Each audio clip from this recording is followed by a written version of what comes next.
Stick around to the end so that you can join in the discussion on the concept of fridging. While you're here, make sure that you click like on the video. Maybe leave a comment and join the discussion, and make sure you click the bell to enable notifications.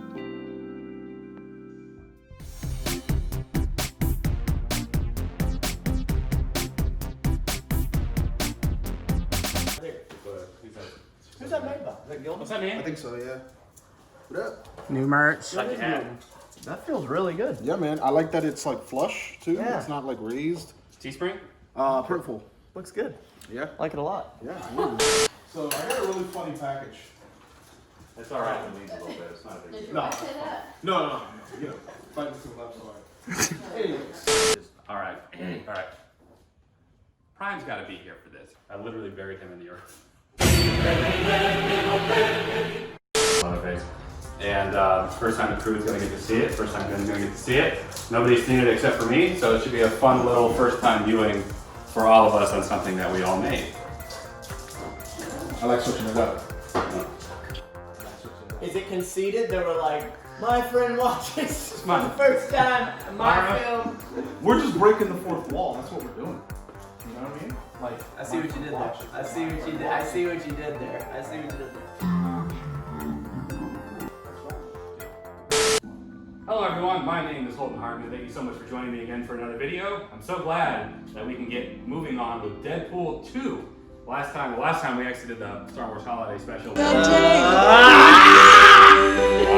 So we're about to jump into filming Deadpool 2. We watched the original last week along with that nightmarish fever dream known as the Star Wars Christmas special.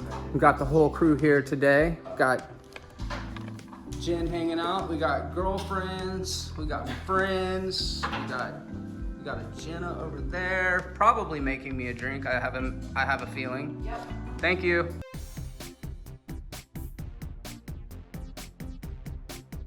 I enjoyed it. I'm looking forward to going to this one. Matt, going into the second one, what are you thinking? Oh, you're starting out with me? Yeah, Okay, this yeah. is weird. Usually it goes to Jenna or Jen or something like that. So, I'm sorry, I'm not used to being the first. By the way, check out the 30. 30 right now. I'm just kidding. Okay.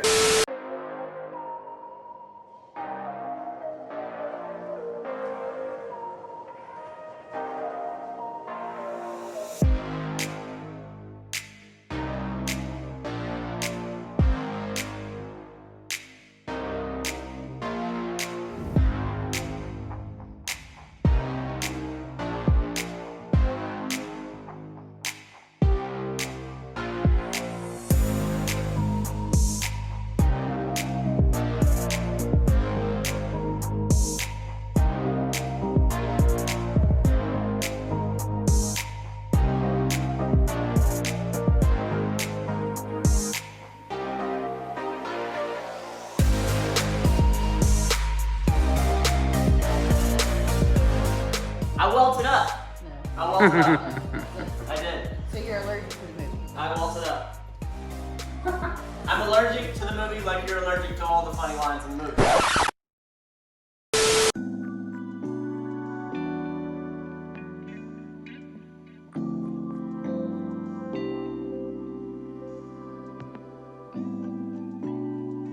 "2016's Deadpool was more than another comic book superhero movie. It's a love story, and I gotta give it to it. It did a pretty damn good job of investing us in Wade and Vanessa's adorably dysfunctional relationship, thanks mostly to clever writing and the performances of Ryan Reynolds and Morena Baccarin. So understandably, with a sequel being released and both actors returning, people expected to see more of them together on screen. Deadpool 2 was released in 2018, and similar to the first, it had strong reviews from critics and audiences. Deadpool 2 is a movie that knows the genre that it is, and it revels in taking jabs at the formula while still employing many of the same tropes. It's a classic case of wanting your delicious chocolate cake and eating it too. But despite the praise, Deadpool 2 faced a significant amount of backlash from outspoken movie and comic book fans that took issue with the way that the film handled the death of Vanessa. Many think pieces have been written on the subject of fridging over the years, but if I'm being honest, I was completely unaware of the term until reading reviews for this movie. While the term's only about 20 years old, the trope has essentially existed since the beginning of storytelling, and there certainly is a long list of examples that add credibility to the notion. Like, one of my favorite movies is The Crow, and it's a textbook example of the trope, but if you ask me, it's a perfect example of why the trope works in the first place. And while it certainly is a trope, is there something that's inherently sexist about killing off a female character to motivate the male? Let's discuss. So I don't believe that there's anything wrong with compiling these kind of lists or the website in the first place. It's human nature to search for patterns, and it's completely understandable that a female fan would like to see female characters treated with the same respect as their male counterparts. Not that there aren't hundreds of examples of powerful female characters with agency. Now, are they in 50% of stories? Nah, sadly not.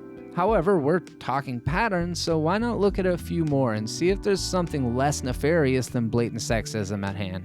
First of all, screenwriters are told to write about what they know. It's why we end up seeing African American filmmakers on movies like Black Panther and female storytellers on films like Wonder Woman. So if we apply that same logic, wouldn't it make sense for white males, which make up the majority of screenwriters, to write from their own experience? I mean, there's no sort of rules that are preventing any group of people from becoming screenwriters and becoming filmmakers. As I said, Deadpool's a franchise that knows the genre that it's in. And on one hand, it leans into it, while on the other, it's able to do commentary about it. And this didn't start with the sequel. I mean, the hooker with the heart of gold, who falls for the hitman with the heart of gold, I feel like I've seen that movie before.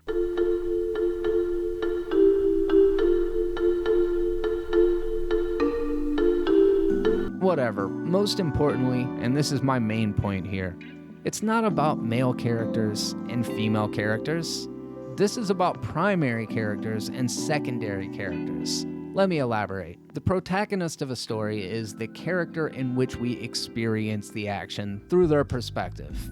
It's what makes them the lead character. Short of Game of Thrones, there's not a whole lot of stories I can think of that let you see the point of view from multiple characters. I mean, what's being asked is that the secondary characters have the same amount of motivation and driving force as the lead characters, but that's fundamentally what separates them. And then if you start to, do that kind of work to elevate the secondary characters, don't you then have to do it to the supporting characters as well? And then eventually, you've just got this unwieldy mess that will never end. Kind of like A Song of Ice and Fire.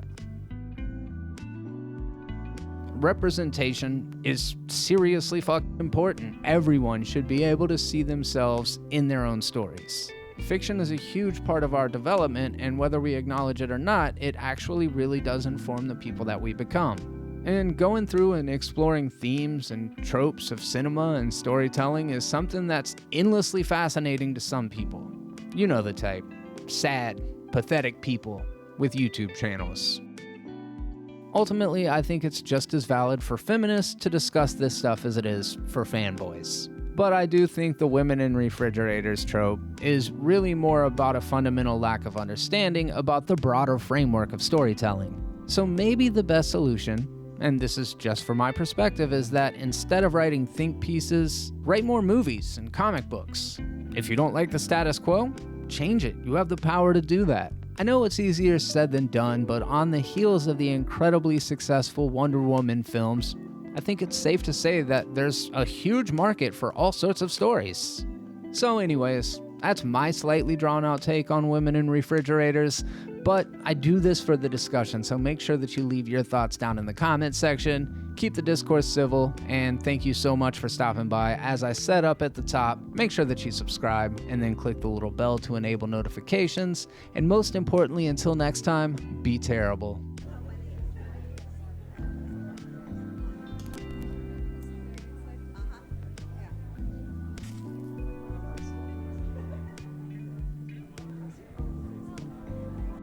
New merch. Your concussion made it into the video twice. We got it in a flashback and we got it in a credit roll. Like, yeah, it was great. And I feel good about that. Do you still feel good about it? I do. No, I was like, hey, that's me. How many fingers am I holding up, Jeremy? Are you blind out of 6. one eye and can't see out the other? Huh? Oh, it's my ears. Macaulay Culkin Alex wasn't even DeLange. in the third one. Macaulay Culkin and Alex DeLange did a fantastic job. Still had Hugh, what's his name? Hugh. Jackman. No. Rory? Hefner. What's the name of the guy that did Home Alone? What's his name? Oh yeah, Donald Trump. John Candy. Home Alone 3 is a fantastic film. Doesn't get the respect that it deserves. Alex DeLange did a great job. And if it wasn't for your nostalgia goggles, you would be able to see it objectively as a great on top of that as well. Continue with your rating. That's not to say I didn't like Home Alone 1 and 2. I think they were both fantastic films. I'm not taking anything away from that. Just want to say that Home Alone 3 Shut up, shut up. I'm giving my rating.